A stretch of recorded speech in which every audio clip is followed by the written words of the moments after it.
ભારતીય રેલવેએ મુસાફરોની શાંતિ સુનિશ્ચિત કરવા માટે રાત્રે 10 વાગ્યા પછી ટ્રેનોમાં ગીતો સાંભળવા, વિડીયો જોવા અથવા મોટેથી વાતો કરવા પર પ્રતિબંધ મૂક્યો છે.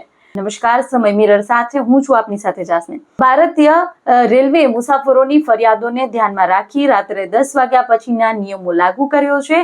આ નિયમ હેઠળ રાત્રે 10 વાગ્યા પછી ટ્રેનમાં શાંતિ જાળવવી જરૂરી છે. કોઈ પણ મુસાફર મોટેથી ગીતો સાંભળી શકશે નહીં, વિડીયો ચલાવી શકશે નહીં અથવા ફોન પર મોટેથી વાતો નહીં કરી શકે.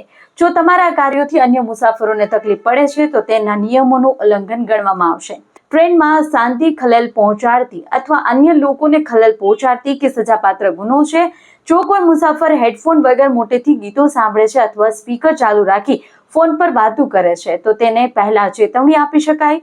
આ પછી ₹500 થી લઈ ₹1000 સુધીનો દંડ ફટકારવામાં આવી શકે છે, જે ગંભીર કિસ્સાઓમાં મુસાફરને આગામી સ્ટેશન પર પણ ઉતારી શકાય છે. બાળકો માટેના નિયમો વિશે વાત કરીએ તો રેલવેમાં નિયમોમાં બાળકોમાં અવાજ અંગે કોઈ પણ જોગવાઈ નથી. જો નાના બાળકો રડે છે તો તેને ગુનો ગણવામાં આવશે નહીં, પરંતુ માતા પિતાને સલાહ આપવામાં આવશે કે તેઓ બાળકોને મોટેથી રમવા, ગાવા અથવા અવાજ કરવાથી રોકે. તો વધુ અહેવાલો સાથે મળતા રહેશું. જોતા રહો સમય મિરર. નમસ્કાર.